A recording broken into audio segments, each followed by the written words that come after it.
아니하리라 하시니라. 아멘. 말씀과 기도 운동이라는 제목으로 말씀 나누겠습니다. 오늘 우리가 읽은 본문은 잘 아시는 것처럼 최후의 만찬. 마가는 이 본문에서 이 세 가지를 집중하는데, 먼저는 제자들이 유월절 식사를 준비하는 부분을 언급하고, 두 번째는 식사 자리에서 자신을 파는 제자의 모습을 언급하고, 마지막으로 떡과 포도주를 나누시면서 예수님 자신의 살과 피에 대한 부분을 설명하십니다. 마가는 메시지의 초점을 예수 그리스도에서 벗어나지 않기 위해서 노력을 굉장히 하는데, 예를 들어서 지난주 우리 나눈 향유옥합 그 이야기에서 그 향유옥합을 깨트린 여인의 이름을 기록하지 않는다고 했어요. 다른 복음서에서는 기록하는데 마가는 이런 이름들을 기록하지 않습니다. 오늘 보는 분도 마찬가지죠. 예수님의 이름을 파는 제자의 이름을 언급하지 않고 그냥 제자 이렇게 표현을 합니다. 왜냐하면 누가 팔았는지는 중요하지 않았던 거죠. 인간은 다 똑같은 죄인이라는 인식이 마가에게는 있었던 거예요. 다른 제자들도 방식은 다르지만 예수를 다 배신합니다. 여러분, 이 자리에 나는 예수를 배신하지 않았다라고 생각하시는 분들이 있다면 정중히 권면합니다. 오늘 회개하고 가셔야 돼요. 그래야 심판을 피할 수 있고 깨어서 살아갈 수 있습니다. 신앙생활이 무엇인지 내가 회개하고 나는 죄인이다라는 그 인정과 함께 진정한 회개가 십자가 앞에서 해결되어야 진짜 신앙생활을 할 수 있게 되는 거죠. 예수로 여러분 인생을 바꾸십시오. 주님은 우리의 인생을 바꾸실 수 있는 분인 줄로 믿습니다. 그러기 위해선 이 십자가의 보혈로 나의 죄, 나의 삶의 죄가 모두 처리되고 내 삶의 주인이 나에서 주님으로 바뀌어야 되는 거예요. 예전에 아동부 수련회를 한 적이 있는데 거기서 제가 이 아이들을 모아놓고 회개의 메시지를 전했어요. 너희들 다 회개해야 된다. 오늘 다 회개하자. 그리고 막 이제 기도를 뜨겁게 했습니다. 그렇게 설교를 하고 기도를 진하게 하고 나서 수박을 딱 먹는데 그 자리에 그 아이들 부모님들이 교사로 함께 참석하셨었어요. 그런데 그 한 분이 그러시는 거예요.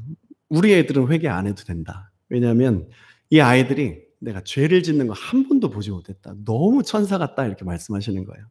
그래서 저는 그 말을 듣고 잠시 멈칫했습니다. 왜냐하면 제가 그 아이들을 봐서 아는데 진짜 천사 같아요. 정말 죄 짓는 것들을 제가 보지 못했습니다. 너무 순수하고 착해 보였어요. 그런데 성경은 의인은 없나니 하나도 없다고 말씀하시죠. 내가 보는 그 아이 천사 같은 모습이 아니라 성경이 말하는 이 사람에 대한 정의가 더 맞는 것이기에 그 아이도 회개하고 주님을 만나야 거듭날 수 있게 되는 것이죠. 저는 그때 이 목회의 방향 한 가지를 하나님께서 깨닫게 해주셨어요. 야, 복음 전하다 욕 먹어야 된다. 그분과 관계가 그 이후에 좋아지기는 했지만 이 복음의 문제, 그 아이들에 대한 그분의 인식에 대한 문제가 아직까지 해결되었는지는 미지수예요. 사람은 복음을 들으면 두 가지로 반응하게 되어 있습니다. 불편해하거나 불안해하는 거예요. 복음을 듣고 불편해하면 복음을 대적하게 되고 복음을 듣고 불안해하면 회개하고 주님 만나게 됩니다. 여러분, 세상에서 도덕적이고 윤리적인 사람, 법 없이도 살 수 있을 것 같은 사람들도 예수님을 만나야 돼요. 예수님을 제대로 만나면 그 안에 죄의 실체들이 드러나게 되어 있습니다. 나는 나의 죄를 발견할 수 없어요. 주님 앞에 나아가야 주님이 나의 죄를 보여주는 것이죠. 나는 어두움이고 예수가 빛이기 때문에 예수를 만나야 내 죄가 어떤 것인지 깨달을 수 있게 되는 거죠. 목회자들도 마찬가지예요. 목회자가 늘 복음에 깨어 있어야 되죠. 그리고 조심해야 됩니다. 여러분, 우리는 이 신앙 생활하면서 넘어지는 거 한순간이에요. 교만해지는 것도 한순간이고 죄 짓는 것도 한순간이고 주님 떠나는 것도 한순간이에요. 아차 싶으면 내가 이 죄의 자리, 교만의 자리에 서 있는 것을 경험합니다.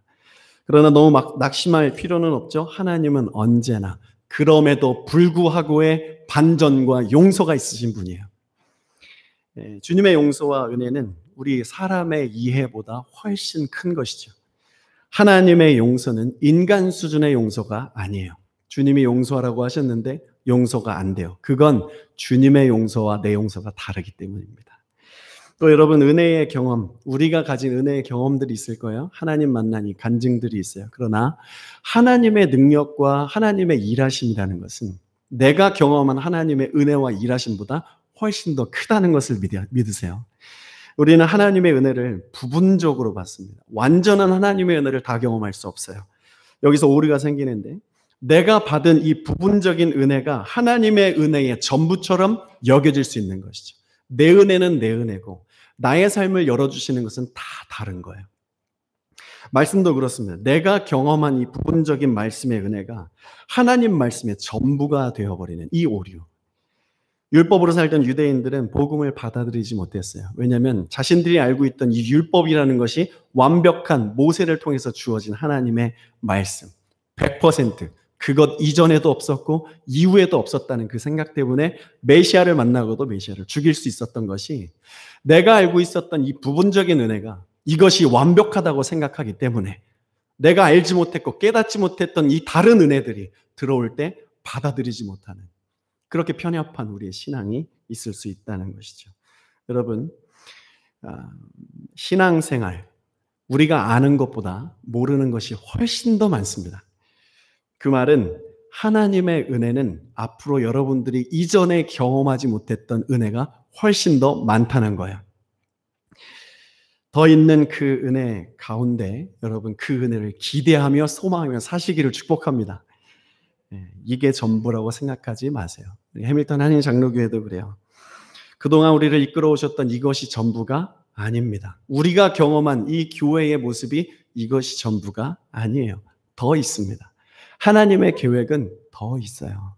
그 더 있는 그 은혜와 하나님의 계획을 우리가 복음으로 눈을 떠서 그것을 보느냐 안 보느냐, 거기에 따라서 이 교회를 통한 하나님의 더 있는 그 은혜와 역사가 경험될 수도 있고 경험되지 않을 수도 있는 것이죠.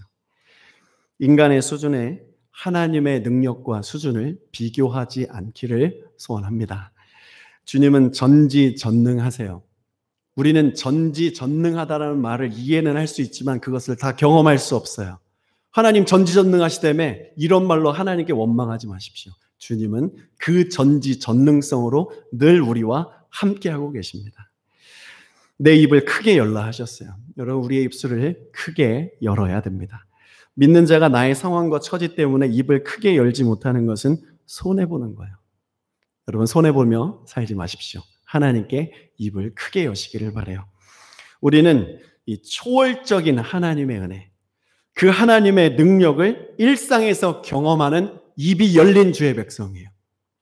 초월하신 하나님의 능력이 이 일상에서 경험될 수 있는데 입을 열지 않으면 그것이 경험될 수 없는 거예요. 여러분, 입을 열어 하나님과 기도의 자리로 나아가십시오. 주님이 주십니다. 그래서 각자의 은혜를 서로 나누는 것이 참 중요해요.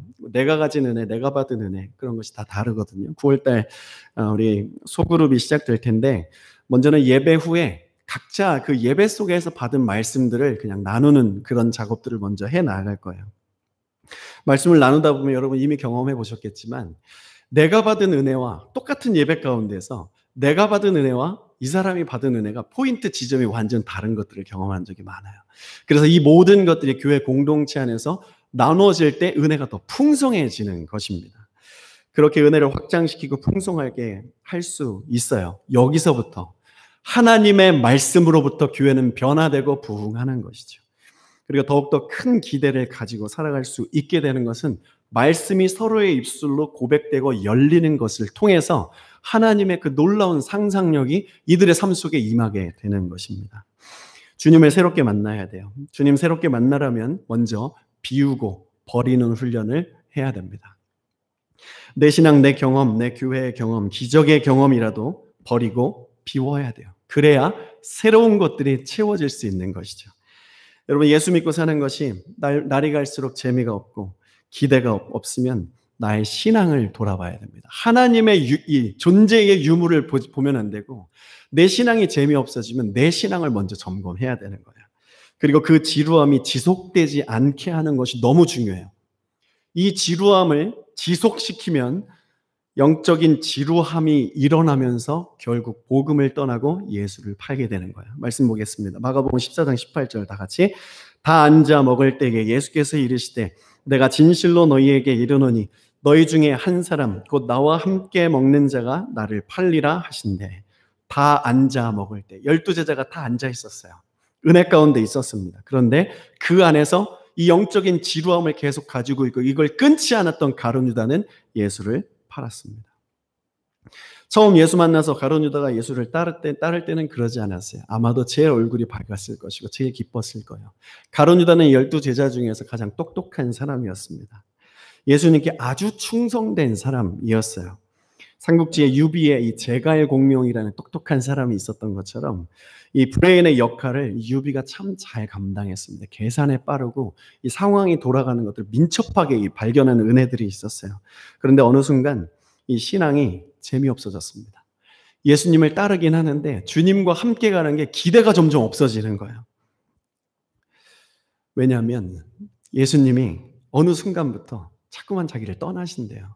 이제 나 없을 거야. 나 떠날 거야. 나 이쪽에 있으면 죽을 거야. 너희들이 알아서 잘해야 돼. 너희들 그래서 너희들 신앙 붙들고 잘해야 돼. 잘해야 돼. 이렇게 가룟 유다의 마음에 안 드는 소리만 계속 하시는 거예요. 이스라엘 왕이 되어서 자기들 좀 출세시켜줄 생각을 해야지. 왜 이렇게 자기들 내 모든 것들 다 뒤로 하고 3년 동안 자기 따랐는데 이제 가서 없어진다고 말하면 이게 뭐예요? 그런 것들 때문에 이 가룟 유다의 이 신앙, 그 기대의 이 방향성이 예수님의 이 복음의 방향성과 점점 달라지기 시작했어요. 자꾸 예수님은 점점 보이지도 않는 그 하나님 나라 이야기만 하시고 공허한 말씀만 하시는 것 같이 느껴지는 거예요. 그런 생각이 떠나지를 않으니까 영이 점점 닫히는 거죠. 영이 닫히면 신앙생활이 재미가 없습니다. 영이 열리면 신앙생활은 재밌어요. 여러분들이 영이 열리시기를 축복하고 이 예배의 장소가 우리 영을 여는 장소라고 생각을 하시고 목숨 걸고 기도해 주세요. 이곳에 누군가 발을 디뎠을 때 그 영이 활짝 열릴 수 있도록 우리가 먼저 열려 있어야 될 것입니다. 영이 이제 닫히기 시작하면 또 한 가지 재미있는 거는 기적이 우리의 눈앞에 막 일어나고 있는데 그 기적이 일어나는 것도 재미가 없는 거예요. 하나님이 일하시는 것이 우리의 눈에 보이고 마음의 경험이 되는데 그것이 부인됩니다. 예배, 말씀, 선교 하나도 안 들어와요. 그래서 영의 문이 닫히면 이 마음의 문, 이 틈이 열려지는데 그 틈으로 누가 들어옵니까? 마귀가 들어오는 거예요. 지난 금요일 말씀 나눴죠. 에베소 4장 27절 다 같이 읽어볼까요? 마귀에게 틈을 주지 말라. 영이 닫히면 육신의 마음이 열려서 마귀에게 틈이 벌어집니다. 요한복음 13장 2절 다 같이 마귀가 벌써 시몬의 아들 가룟 유다의 마음에 예수를 팔려는 생각을 넣었더라. 사탄은 우리 생각에 예수라는 이 존재를 가치 없게 만드는 작업을 아주 잘합니다. 예수가 인생에 별로 중요하게 여겨지지 않게 하는 거야. 이 12 제자 중에 한 사람이 유다도 예수가 별로 중요하지 않게 여기는데 일반 백성들이 예수를 중요하게 여기지 않는 것은 당연한 거죠. 이번 집중기도 시간에 하나님이 저에게 그렇게 말씀하셨어요. 너 더 준비되어 있어야 된다. 네가 나를 사랑하는 마음이 더 깊어져야 된다. 그렇게 초대해 주셨습니다. 수영로교회 정필도 목사님은 성도의 수준은 목회자의 수준에 비례한다고 말씀하셨어요. 아, 그렇구나. 사도들도 예수님 안 사랑하고 자기 이속만 챙기는데 일반 신자들이 무엇을 믿고 예수를 따르겠습니까? 교회 다니시는 분들 최고 불만이 그거 아닙니까? 목회자들이 제대로 안 사는 거예요. 목회자가 목회자답지 않다. 이 12 제자 중에 가룟 유다를 통해서 저 자신을 보는 거예요.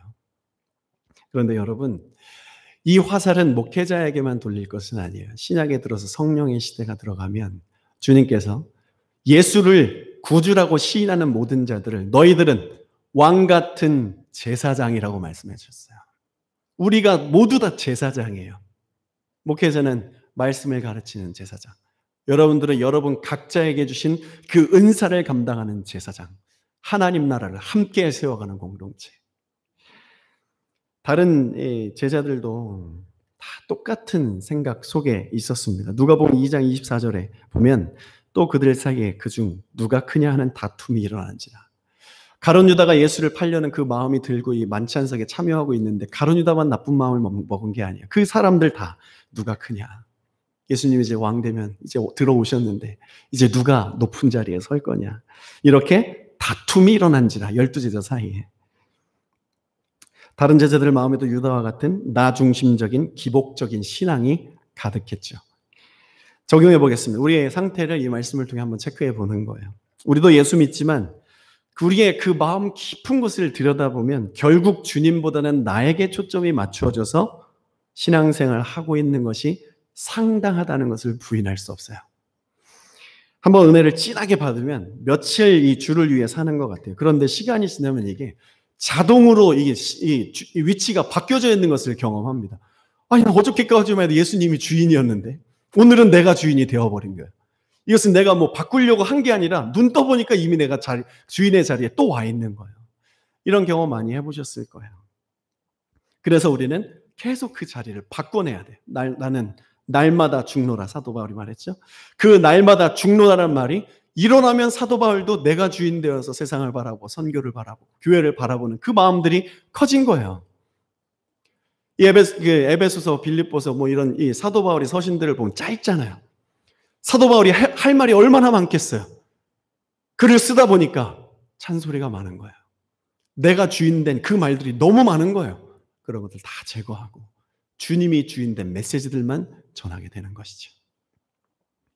여러분, 계속 바꿔야 됩니다. 우리 신앙의 주인을 날마다 바꿔야 돼요. 그렇지 않으면 어느샌가 내가 주인 되어서 살고 있고 예수를 높이는 삶이 아니라 예수가 날 높여야 된다.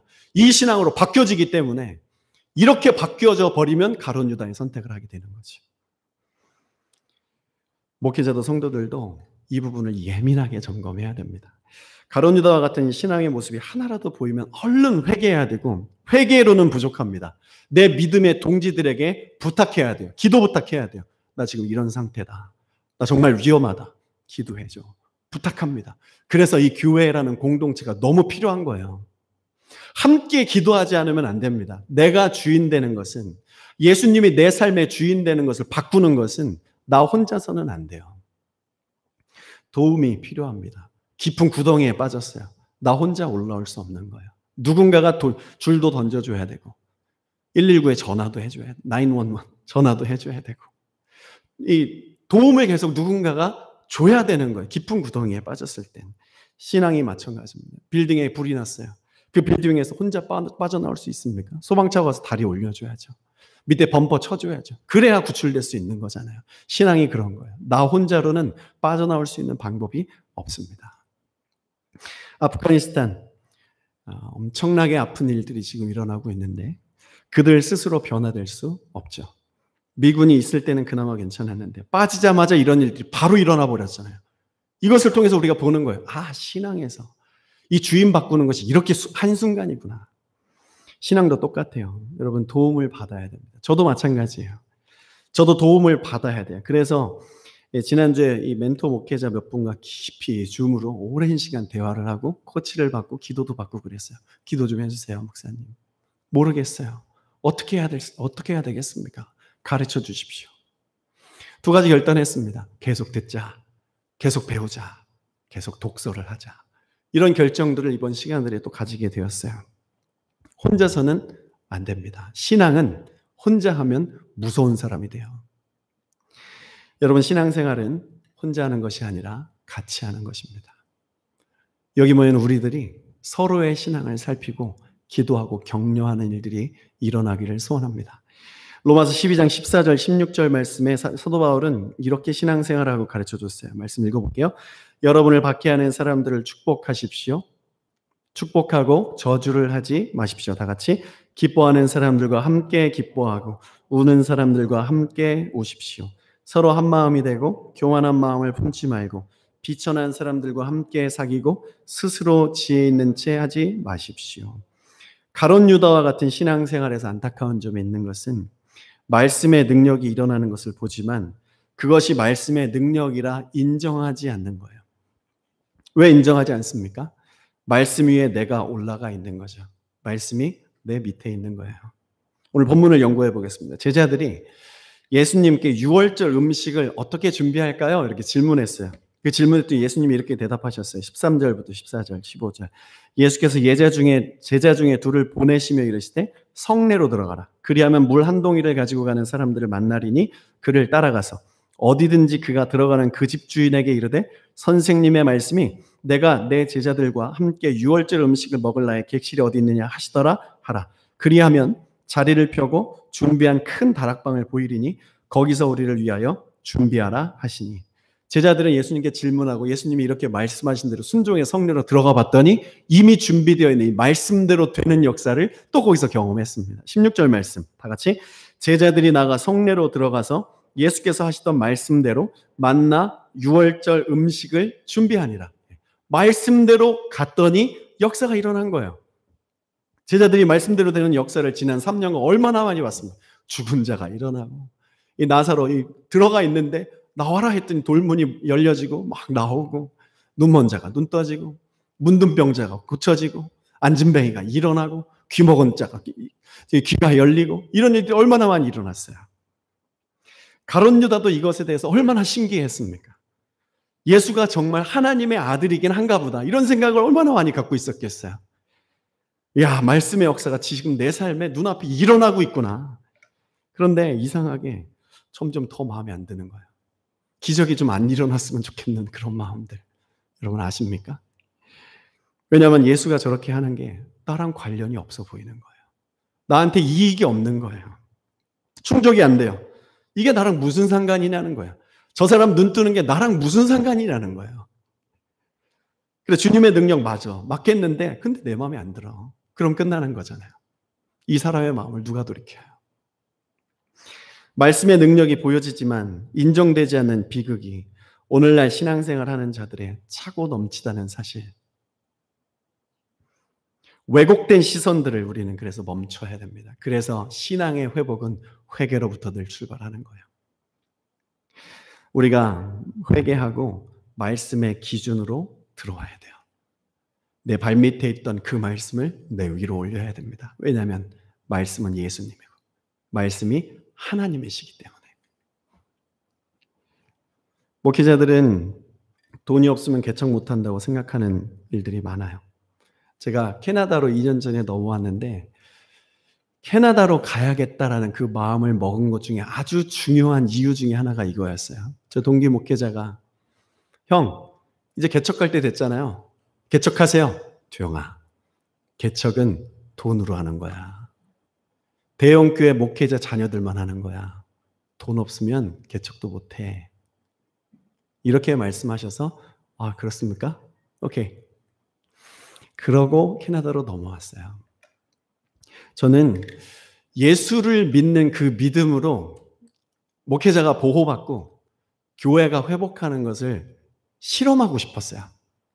거기에 저는 제 믿음이 한 70% 있었다고 생각해요. 100% 믿음이 있었다고 생각하진 않아요. 한 70% 있다고 믿고 그리고 한번 던져보는 거예요. 그리고 던져봤어요. 그리고 계속 던져볼 예정이에요. 여러분, 신앙은 도전이고 모험이라는 말 들어보셨죠?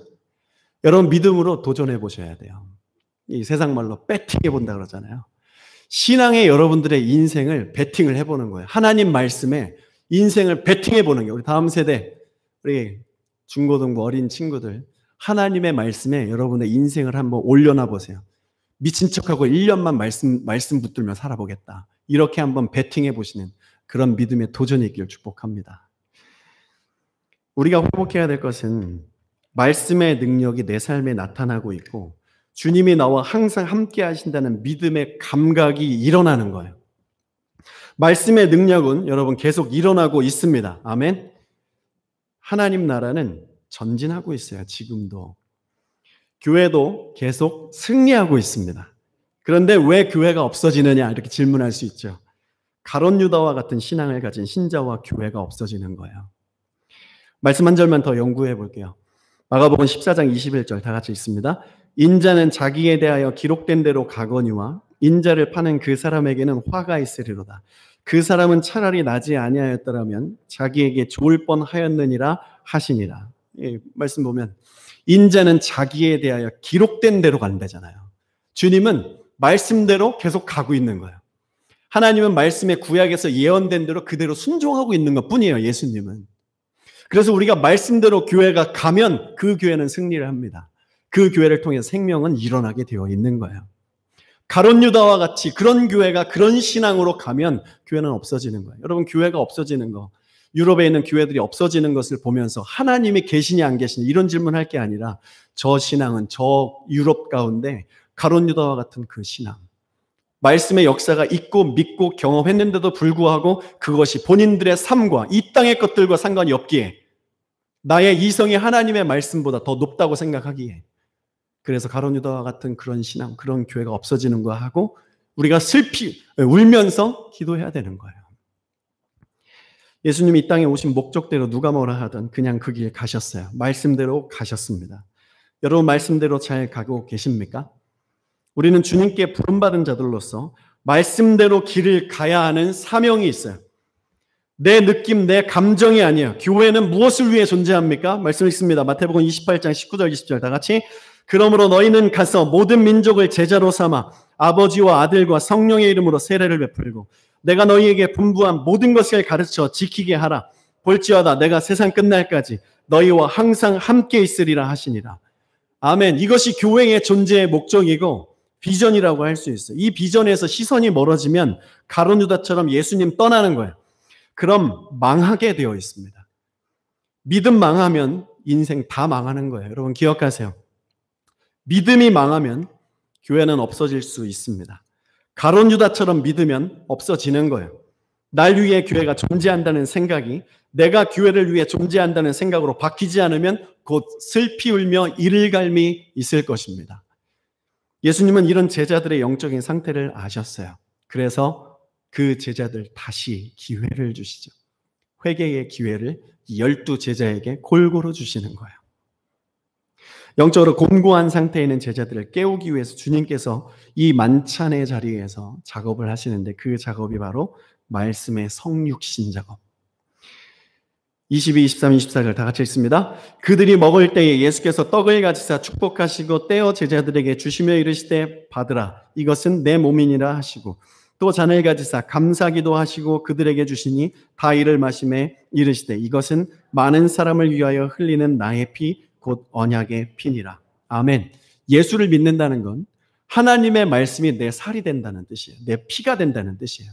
그래서 하나님의 말씀은 머리에만 있는 게 아니에요. 내 삶이 되고 내 발걸음이 되고 내 삶의 선택이 되고 입술의 고백이 되는 거예요. 내 마음의 결정들이 되는 것입니다. 예수님은 말씀을 말과 글로서가 아니라 제자들의 몸속에 넣어주셨어요. 이 교회 가운데 예배를 통해서 말씀이 선포된다는 것은 우리가 그 말씀을 먹고 영의 살을 찌운다는 거, 그렇게 표현하잖아요. 성육신. 이 말씀의 성육신의 은혜가 저와 여러분에게 절대적으로 필요한 시즌입니다. 지금 우리는 말씀의 역사대로 이루어지는 것을 경험하는 시간을 보내고 있어요. 주님이 우리 교회를 회복하고 계십니다. 이것은 오직 말씀과 기도로만 일어나는 역사예요. 이때 우리가 해야 될 것은 하나님의 말씀을 한 번 더 갱신하는 거죠. 갱신은 어떻게 합니까? 말씀을 먹는 거예요. 하나님의 말씀을 먹어내는 것, 말씀과 기도의 운동을 이뤄내는 것, 그 운동을 우리가 펼쳐야 될 것이죠. 에스겔 3장 3절 다 같이. 내게 이르시되 인자야 내가 내게 주는 이 두루마리를 내 배에 넣으며 내 창자에 채우라 하시기에 내가 먹으니 그것이 내 입에서 달기가 꿀 같더라. 하나님의 말씀을 에스겔에게 말씀하셨어요. 이 말씀을 네가 먼저 먹어라. 선지자가 하나님의 말씀을 내 창자에까지 채우는 작업이 없이 어찌 사람들을 말씀으로 깨울 수 있겠느냐. 예수님은 제자들의 이 잠자는 영을 깨우시기 위해서 성육신 작업을 하셨는데 내 살을 떼어주셨어요. 내 피를 흘려주셨어요. 이제 곧 십자가에서 그 제자들은 성찬의 의미가 저런 것이구나 하면서 이 십자가에 매달리신 예수 그리스도를 보고 물과 피가 줄줄 흘려지고 그 채찍질로 인해서 살이 뜯어져 나가는 것을 보면서 배신한 나 자신을 바라보고 회개해야겠다, 이런 마음을 먹게 될 겁니다. 예수님 자신을 제자들에게 먹여주시는 것, 그것이 예수님의 십자가 사랑이고 생명을 얻는 방법이었어요. 주님이 이것을 오늘 우리에게 말씀하십니다. 이 말씀은 모두에게 보편적으로 선포된 거예요. 나를 이미 팔고 있고 사탄에게 노란하고 있는 가룟 유다 주님은 보고 계셨지만 그에게도 다시 한번 기회를 주시는 거예요. 말씀의 성육신이 되도록 말씀과 기도의 운동이 우리 교회 안에 일어나야겠습니다. 주님의 말씀으로 우리를 인도하시기를 기대해요. 왜냐하면 내 인생 내가 살면 망하고 주님이 살아주시면 승리하는 거니까요. 돈 몇 푼에 예수님 팔고 그렇게 살 수밖에 없는 그런 존재, 그런 가룟 유다와 같은 가련한 존재가 지금 우리라고 주님 말씀하세요. 그리고 주님께서 우리에게 다시 기회를 주십니다. 내 살과 피 먹고 다시 회복하자. 가룟 유다에게 기회는 계속 있었습니다. 우리도 지금 이 순간 우리의 신앙과 삶의 어떠함이 과거와 비교했을 때 참 초라하고 나약해 보여도 하나님이 오늘 이 말씀을 우리에게 오시는 거예요. 다시 기회가 있다. 다시 일어서자. 주님의 전지전능하심을 보고 네가 이전에 경험했던 그 은혜로 안 됐다면 새 은혜를 부어줄 테니까 다시 일어서자 말씀하시는 거예요. 말씀 적용하고 마치겠습니다. 여러분 이제 9월 달이에요. 가을이죠. 천고마비의 계절. 하나님 말씀 읽기 딱 좋은 계절. 기도하기 참 좋은 계절. 응답받기 좋은 계절입니다. 하나님 말씀 앞에 우리가 좀 더 깊이 침투했으면 좋겠어요. 작년 이맘때로 기억되는데 성경 20독을 2020년 뒤에 20을 따서 우리 20독을 한번 올려드려보자. 그렇게 하고 지금까지 달려왔어요. 여러분에게 2021년도에 한 번 더 제안 드리고 싶습니다. 매해가 거듭될수록 그 해 뒷자리에 맞는 성경을 우리가 읽어드리는 거예요. 2021년이니까 21독을 하나님께 올려드렸으면 좋겠어요. 강압적인 게 아니에요. 올해 안에 이것을 합시다 이런 문제도 아니에요. 열심히 말씀을 읽고 하나님 말씀을 내 창자해까지 치우는 그런 운동을 우리가 한번 해보자는 의미에서 말씀드리는 거예요. 여러분 하나님 말씀 읽으면 생각이 변하고 세상이 변하고 우리의 삶이, 우리 가정이, 교회가 변화되는 줄로 믿습니다. 주의 말씀을 많이 먹는 자, 하나님의